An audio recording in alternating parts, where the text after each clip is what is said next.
ಶ್ರೀ ಗುರುಭ್ಯೋ ನಮಃ. ಶ್ರೀ ಬಸವೇಶ್ವರ ಜ್ಯೋತಿಷ ಯೂಟ್ಯೂಬ್ ಚಾನಲ್ ಎಲ್ಲ ನನ್ನ ಪ್ರೀತಿಯ ವೀಕ್ಷಕರಿಗೆ ಆರ್ಥಿಕ ಸುಸ್ವಾಗತವನ್ನು ಬಯಸ್ತೇನೆ.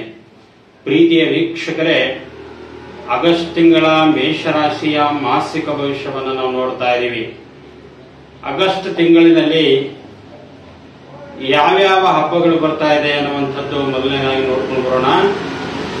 ಮೊದಲನೇದಾಗಿ ಶ್ರೀ ವರಮಹಾಲಕ್ಷ್ಮಿ ಹಬ್ಬ ಬರ್ತಾ ಇದೆ, ನಂತರ ನಾಗಪಂಚಮಿ ಬರ್ತಾ ಇದೆ, ನಂತರ ಶ್ರಾವಣ ಶನಿವಾರ, ನಂತರ ಮಂಗಳ ಗೌರಿ ವೃತ.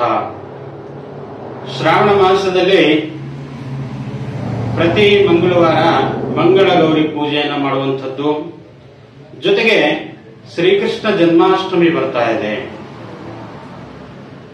ನಾಗಪಂಚಮಿ ಪ್ರತಿ ಹೆಣ್ಣು ಮಕ್ಕಳಿಗೂ ಬಹಳ ಇಷ್ಟ ಮತ್ತು ಪ್ರಿಯವಾಗಿರತಕ್ಕಂಥದ್ದು. ಜೊತೆಗೆ ವರಮಹಾಲಕ್ಷ್ಮಿ ಹಬ್ಬನೂ ಕೂಡ ಬಹಳ ಹೆಣ್ಣು ಮಕ್ಕಳಿಗೆ ಬಹಳ ಪ್ರಿಯವಾಗಿರತಕ್ಕಂಥದ್ದು. ಈ ಶ್ರಾವಣ ಮಾಸದಲ್ಲಿ ಹಬ್ಬಗಳ ದಿನನೇ ಅಂತ ನಾವು ಕರ್ಕೊಳ್ಬಹುದು. ಶ್ರಾವಣ ಮಾಸದಲ್ಲಿ ಶಿವನ ಆರಾಧನೆ, ಶನಿ ಪರಮಾತ್ಮನ ಆರಾಧನೆ ಬಹಳ ಚೆನ್ನಾಗಿ ನಡ್ಕೊಂಡು ಬರುತ್ತಾ ಇದೆ, ಪ್ರತಿ ವರ್ಷದಂತೆ ಈ ವರ್ಷನೂ ಕೂಡ. ಹಾಗಾದ್ರೆ ಮೇಷರಾಶಿಯವರಿಗೆ ಯಾವ್ಯಾವ ಗ್ರಹ ಶುಭ ಫಲಗಳನ್ನು ಕೊಡ್ತಾನೆ, ಯಾವ ಗ್ರಹದಿಂದ ಎಚ್ಚರಿಕೆಯಿಂದ ಇರಬೇಕು ಅನ್ನುವಂಥದ್ದು ನೋಡ್ಕೊಂಡು ಬರೋಣ. ಮೊದಲನೇದಾಗಿ ನಾವು ಗ್ರಹಗಳ ಪರಿವರ್ತನೆಗಳ ಬಗ್ಗೆ ನಾವು ನೋಡ್ಕೊಂಡು ಬರೋಣ. 2ರಲ್ಲಿ ಕುಜ ಮತ್ತು ಗುರು ಇದ್ದಾರೆ. 5ನೇ ಭಾವದಲ್ಲಿ ಬುಧ ಸ್ಥಿತರಾಗಿದ್ದಾರೆ. ಜೊತೆಗೆ 5ರಲ್ಲಿ ರವಿ ಶುಕ್ರರಿದ್ದಾರೆ. 6ನೇ ಭಾವದಲ್ಲಿ ಕೇತು ಸ್ಥಿತನಾಗಿದ್ದಾನೆ. 10ನೇ ಭಾವದಲ್ಲಿ ಶನಿ ಸ್ಥಿತರಾಗಿದ್ದಾರೆ. ಜೊತೆಗೆ ಇಲ್ಲಿ 11ನೇ ಮನೆಯಲ್ಲಿ ಶನಿ ಸ್ಥಿತನಾಗಿದ್ದು ದಶಮ ಭಾವದ ದೃಷ್ಟಿಯನ್ನ ಶನಿ ಪರಮಾತ್ಮರು ವೀಕ್ಷಣೆಯನ್ನು ಮಾಡ್ತಾ ಇದ್ದಾರೆ. ಜೊತೆಗೆ 12ರಲ್ಲಿ ರಾಹು ಸ್ಥಿತರಾಗಿದ್ದಾರೆ. ನಾವು ಗ್ರಹಗಳ ಪಲ್ಲಟ ಮತ್ತು ಗ್ರಹಗಳ ಸ್ಥಿತಿಯನ್ನ ನಾವು ನೋಡ್ಕೊಂಡು ಬಂದ್ವಿ. ಯಾವ ಗ್ರಹದಿಂದ ಎಚ್ಚರಿಕೆಯಿಂದ ಇರಬೇಕು, ಯಾವ ಗ್ರಹದಿಂದ ಲಾಭವನ್ನ ಕಾಣ್ತೀರಾ ಅಂತ. ಮೊದಲನೇದಾಗಿ ಪಂಚಮಾಧಿಪತಿಯಾಗಿರ್ತಕ್ಕಂಥ ಸೂರ್ಯ ಯೋಗಕಾರಕನಾಗಿದ್ದಾನೆ.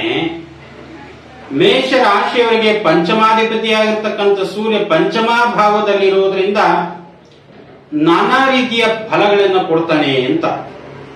ಮೊದಲನೇದಾಗಿ ಯಾವ ರೀತಿಯಾಗಿ ಫಲಗಳನ್ನು ಕೊಡ್ತಾನೆ? ಸೂರ್ಯ ಪಂಚಮ ಭಾವದಲ್ಲಿದ್ರೆ ಪಂಚಮ ಸ್ಥಾನವನ್ನು ನಾವು ಆಹಾರ ವಿಹಾರ ವಿದ್ಯೆ ಸಂತಾನ ಜ್ಞಾನ ಅಂತ ಕರ್ಕೊಳ್ತೀವಿ. ಇದಕ್ಕೆ ಸಂಬಂಧಪಟ್ಟಿರ್ತಕ್ಕಂಥ ಯಾವುದೇ ಒಂದು ಕುಂದುಕೊರತೆಗಳನ್ನು ಕೂಡ ಕಾಡೋದಿಲ್ಲ ಅಂತ. ನಿಮಗೆ ಪಂಚಮಾಧಿಪತಿಗಿರ್ತಕ್ಕಂಥ ಸೂರ್ಯ ಸಂತಾನ ಅಭಾವ ಬರುವುದಿಲ್ಲ. ಕೌಟುಂಬಿಕ ಜೀವನದಲ್ಲೂ ಕೂಡ ನೆಮ್ಮದಿಯ ವಾತಾವರಣ ಕೂಡ ಈ ಸೂರ್ಯಗ್ರಹ ಕೊಡ್ತಾನೆ ಅಂತ. ಜೊತೆಗೆ ಇಲ್ಲಿ ಸ್ವಲ್ಪ ಆರೋಗ್ಯ ಸಮಸ್ಯೆ ಕಾಡುತ್ತೆ. ಜೊತೆಗೆ ಶತ್ರುಗಳಿಂದ ಬಹಳ ಎಚ್ಚರಿಕೆಯನ್ನು ವಹಿಸಬೇಕಾಗಿರ್ತಕ್ಕಂಥದ್ದು. ಈ ಶ್ರಾವಣ ಮಾಸದಲ್ಲಿ ಪ್ರತಿ ಮಾಸದಲ್ಲಿ ಸ್ವಲ್ಪ ಏನಾದ್ರೂ ಒಂದು ವಂಚನೆ, ಏನಾದ್ರೂ ಒಂದು ಮೋಸ ಹೋಗುವಂಥದ್ದು ಕೂಡ ಆಗಿರುತ್ತೆ ನಿಮಗೆ.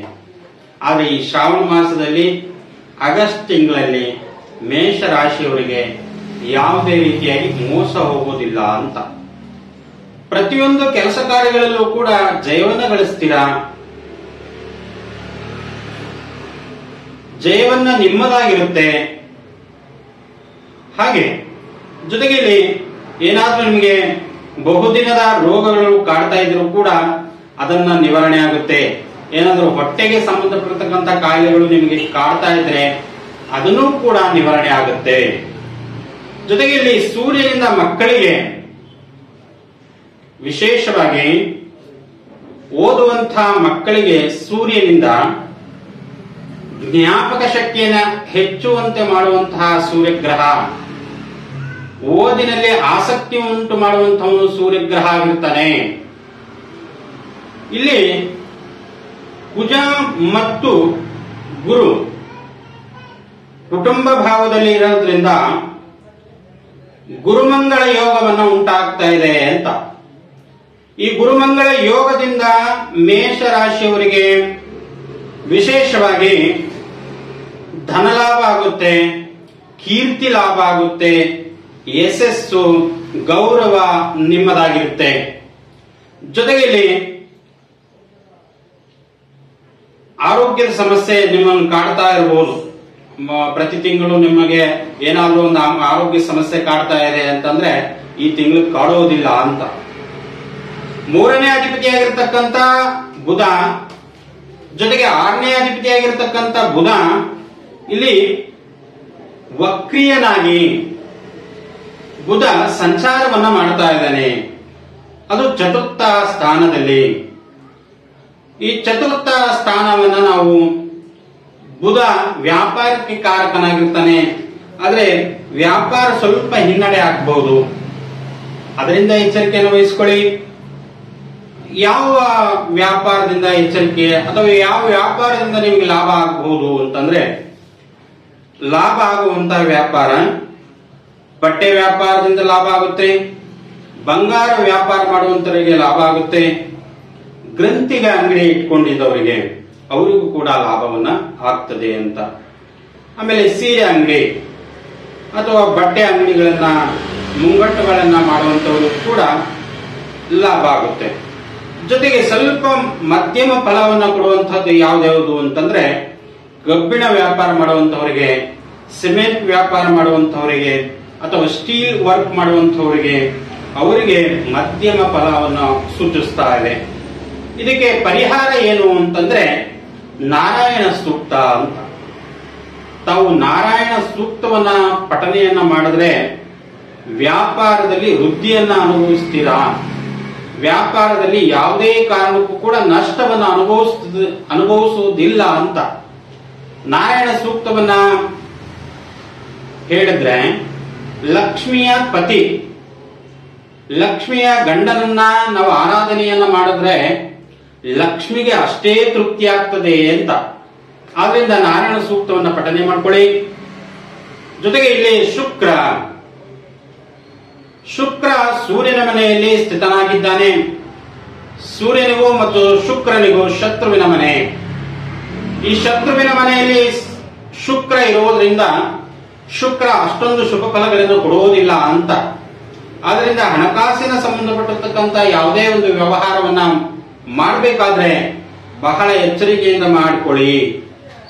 ಜೊತೆಗೆ ಇಲ್ಲಿ ಶುಕ್ರ ದಾಂಪತ್ಯಕ್ಕೂ ಕೂಡ ಕಾರಕನಾಗಿರ್ತಾನೆ. ದಂಪತಿಗಳ ಮಧ್ಯೆ ಏನಾದ್ರೂ ಸ್ವಲ್ಪ ಸಣ್ಣ ವೈಮನಸ್ಸಿದ್ರೆ, ಸಂಸಾರದಲ್ಲಿ ವಿರಹ ಅನ್ನುವಂಥದ್ದಿದ್ರೆ ಶುಕ್ರನ ಶಾಂತಿಯನ್ನು ಮಾಡಿಸ್ಕೊಳ್ಳಿ, ಶುಕ್ರನ ಪೂಜೆಯನ್ನ ಮಾಡಿ. ತೀರಾ ನಮ್ಗೆ ಅದೆಲ್ಲ ಆಗೋದಿಲ್ಲ ಸ್ವಾಮಿ ಅಂತಂದ್ರೆ ಲಕ್ಷ್ಮೀ ನಾರಾಯಣನ ಫೋಟೋವನ್ನ ತಂದು ಪ್ರತಿನಿತ್ಯ ಅದಕ್ಕೊಂದು ಹೂವನ್ನು ಇಟ್ಟರೆ ತಮ್ಮ ನಿಜ ಜೀವನದ ಸಾಂಸಾರಿಕ ಜೀವನದಲ್ಲಿ ಯಾವುದೇ ಒಂದು ಸಮಸ್ಯೆಗಳನ್ನ ಬರುವುದಿಲ್ಲ ಅಂತ. ಆದ್ರಿಂದ ಕೇತುವಿನಿಂದ ಮೇಷರಾಶಿಯವರು, ಕೇತು ಷಷ್ಠ ಭಾವದಲ್ಲಿ ಸ್ಥಿತನಾಗಿರುವುದರಿಂದ ಮನಸ್ಸಿಗೆ ಚಿಂತೆಯನ್ನು ತಂದುಕೊಡ್ತಾನೆ ಅಂತ. ವಿಪರೀತವಾಗಿ ಮನಸ್ಸಿಗೆ ಚಿಂತೆಯನ್ನು ಕಾಡುತ್ತೆ. ಒಂದು ಕೆಲಸ ಆದ್ರೆ ಇನ್ನೊಂದಾಗಲ್ಲ, ಇನ್ನೊಂದು ಕೆಲಸ ಆದ್ರೆ ಇನ್ನೊಂದಾಗೋದಿಲ್ಲ, ಏನ್ ಮಾಡೋದಪ್ಪ ಅಂತ ನಿಮಗೆ ಚಿಂತೆ ವಿಪರೀತವಾಗಿ ಕಾಡ್ತಾ ಇರುತ್ತೆ. ಆ ಚಿಂತೆಗೆ ಗಣಪತಿ ಪೂಜೆಯನ್ನ ಮಾಡಿ, ಗಣಪತಿ ಆರಾಧನೆಯನ್ನ ಮಾಡೋದ್ರಿಂದ ಗಣಪತಿ ಸದಾಕಾಲ ನಿಮಗೆ ಅನುಗ್ರಹವನ್ನು ಮಾಡ್ತಾನೆ. ಜೊತೆಗೆ ನಿಮ್ಮ ಮನೆದೇವರ ಪ್ರಾರ್ಥನೆಯು ಕೂಡ ಬಹಳ ಮುಖ್ಯವಾಗಿರ್ತಕ್ಕಂಥದ್ದು. ಮನೆದೇವರು ಪ್ರಾರ್ಥನೆ ಮಾಡ್ಕೊಳ್ಳಿ, ಗಣಪತಿ ಆರಾಧನೆಯನ್ನ ಮಾಡಿ. ನಿಮ್ಮ ಕೆಲಸಗಳು ಈ ತಿಂಗಳಲ್ಲಿ ಬಹಳ ಜಯವನ್ನು ಉಂಟು ಮಾಡ್ತದೆ ಅಂತ. ತಮ್ಮೆಲ್ಲರಿಗೂ ಕೂಡ ನನ್ನ ನಮಸ್ಕಾರಗಳು. ಶ್ರೀ ಬಸವೇಶ್ವರ ಜ್ಯೋತಿಷ್ಯ ಯೂಟ್ಯೂಬ್ ಚಾನಲ್ ತಾವು ಸಬ್ಸ್ಕ್ರೈಬ್ ಮಾಡೋದನ್ನ ಮರಿಬೇಡಿ ಅಂತ ಹೇಳುತ್ತಾ, ಲೋಕ ಸಮಸ್ತ ಸುಖಿನೋ ಭವಂತು, ಸಮಸ್ತ ಸನ್ಮಂಗಲಾನಿ ಭವಂತು.